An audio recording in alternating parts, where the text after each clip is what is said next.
Assalamualaikum warahmatullahi wabarakatuh. Selamat berjumpa dan salam sejahtera buat kita sekalian. Kali ini pada mata kuliah pengantar sosiologi yang merupakan bagian kedua setelah beberapa waktu yang lalu saya sudah menyajikan sejumlah bahan kajian mengenai pengantar ilmu sosiologi. Pada bagian kali ini merupakan kelanjutan dari materi-materi yang berkaitan dengan proses sosial atau hal-hal yang membentuk proses sosial itu terjadi. Pada materi sebelumnya ada akomodasi, ada asosiasi, dan ada materi asimilasi, yang mana semuanya itu adalah faktor-faktor yang membentuk terjadinya proses-proses sosial yang ada di tengah-tengah masyarakat. Untuk kali ini secara spesifik saya akan memberikan materi tentang apa yang disebut dengan disasosiasi atau persaingan, atau dalam kata lain yang disebut dengan kompetisi. Proses disasosiatif atau dengan kata lain disebut dengan persaingan atau competition atau kompetisi. Persaingan merupakan hal yang normal ya, terjadi di dalam masyarakat. Bahkan dalam ilmu sosiologi, persaingan sesungguhnya menjadi salah satu bentuk yang menimbulkan terjadinya proses-proses sosial yang ada di tengah-tengah masyarakat. Persaingan merupakan proses sosial ya. Kapan terjadinya? Yaitu ketika terdapat dua pihak atau lebih saling berlomba-lomba atau berkompetisi ya, melakukan sesuatu untuk mencapai keunggulan atau kemenangan tertentu ya. Jadi ada tujuan untuk mencapai kemenangan. Lalu kemudian persaingan terjadi jikalau beberapa pihak menginginkan sesuatu dengan jumlah yang terbatas atau menjadi pusat perhatian. Jadi persaingan atau kompetisi, bahkan pada skala tertentu konflik ya, dapat terjadi karena adanya upaya untuk saling berlomba-lomba menginginkan sesuatu yang sebetulnya jumlahnya sangat terbatas. Jadi pasti persaingan itu terjadi karena adanya perebutan terhadap objek yang sifatnya terbatas dan menjadi perhatian umum atau perhatian banyak orang ya. Disebutkan di layar ini contoh misalnya ribuan remaja bersaing agar masuk jajaran 12 besar penyanyi idola. Banyak sekali contoh-contoh yang bisa kita kemukakan untuk menjelaskan tentang kenapa terjadi persaingan atau kompetisi. Misalnya kompetisi di dalam meraih sebuah jabatan-jabatan tertentu, atau persaingan untuk mendapatkan sumber daya alam, misalnya tambang, batu bara, emas, dan lain sebagainya. Dan pasti sesuatu yang direbutkan untuk dicapai oleh sekelompok orang itu adalah objek atau barang yang sifatnya sangat terbatas ya. Dan banyak lagi contoh-contoh lain yang saya kira kalian sendiri bisa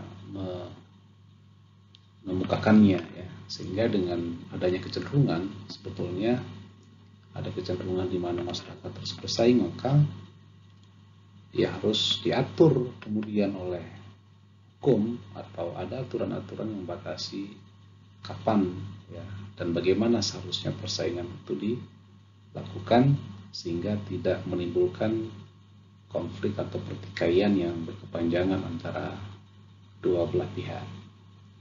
Maka hadirlah undang-undang, dibentuklah hukum, dibentuklah aturan-aturan oleh negara atau pemerintah agar persaingan di dalam merebut sesuatu yang sifatnya sangat terbatas itu dapat dilakukan secara lebih elegan tanpa menyalahi aturan atau mengorbankan orang lain.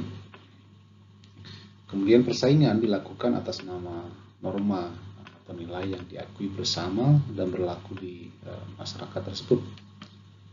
Nah, kemungkinan kecil persaingan menggunakan kekerasan ataupun ancaman. Jadi dapat disebut bahwa persaingan dilakukan dengan sehat atau sportif. Akan tetapi ya dalam skala tertentu kadang-kadang sewaktu-waktu memang persaingan itu dilakukan dengan cara-cara yang tidak sehat atau tidak sportif.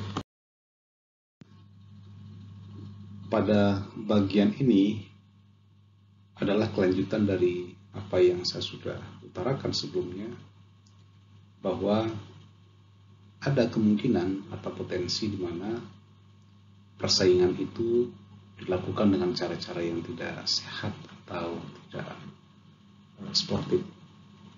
Oleh karena itu dibutuhkanlah sebuah aturan main, regulasi atau hukum agar kemudian segala macam bentuk persaingan atau kompetisi itu dilakukan dengan cara-cara yang lebih elok, dengan cara-cara yang lebih elegan dan lain sebagainya.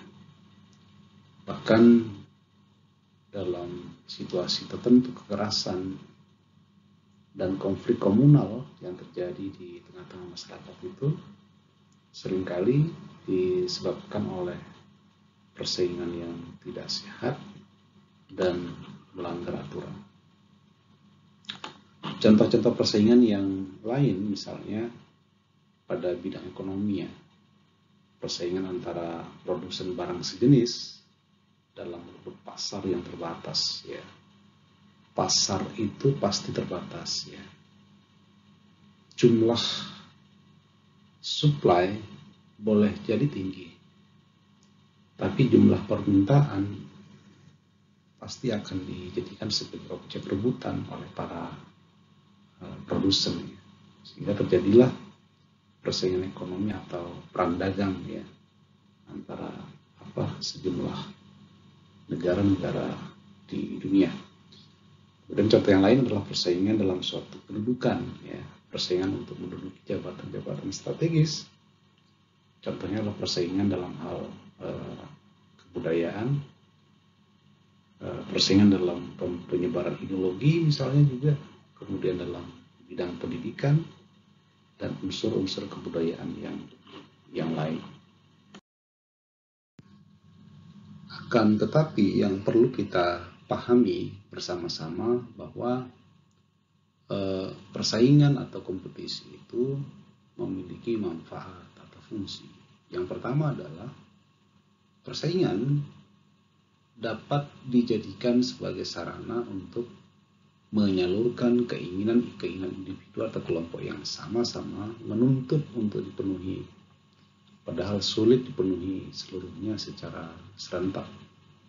Misalnya kebutuhan masyarakat akan fasilitas pendidikan, fasilitas olahraga, fasilitas transportasi, itu memang suatu yang sangat urgen untuk dipenuhi oleh pemerintah terhadap masyarakat. Akan tetapi belum tentu kemudian semua wilayah, semua masyarakat dapat dipenuhi kebutuhan-kebutuhannya oleh pemerintah dalam saat yang bersamaan.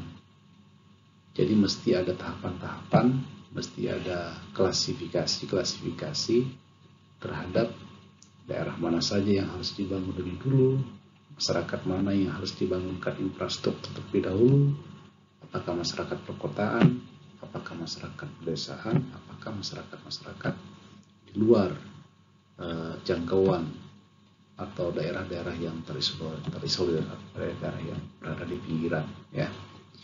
Kemudian fungsi yang kedua adalah menyalurkan kepentingan dan nilai dalam masyarakat.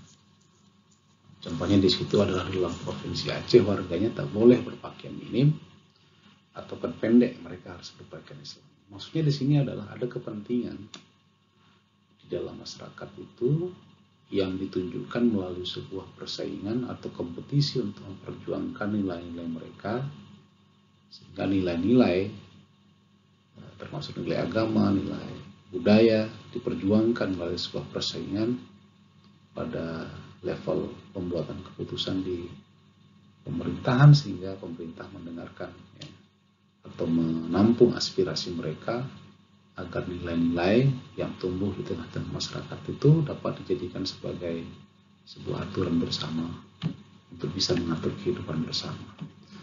Kemudian yang ketiga adalah menyeleksi individu dengan pantas memperoleh kedudukan dan peran yang sesuai secara kemampuannya, ya. Jadi persaingan itu penting dalam rangka menyeleksi siapa yang paling memiliki kompetensi, siapa yang paling memiliki kualifikasi untuk menduduki jabatan-jabatan tertentu misalnya, atau meraih prestasi-prestasi tertentu. Tentu saja semuanya itu harus diseleksi melalui sebuah kompetisi atau persaingan. Demikian materi singkat ini saya sampaikan, semoga bermanfaat, dan mohon maaf kalau ada kata-kata yang salah. Kita berjumpa di lain waktu dan kesempatan yang berbeda. Assalamualaikum warahmatullahi wabarakatuh.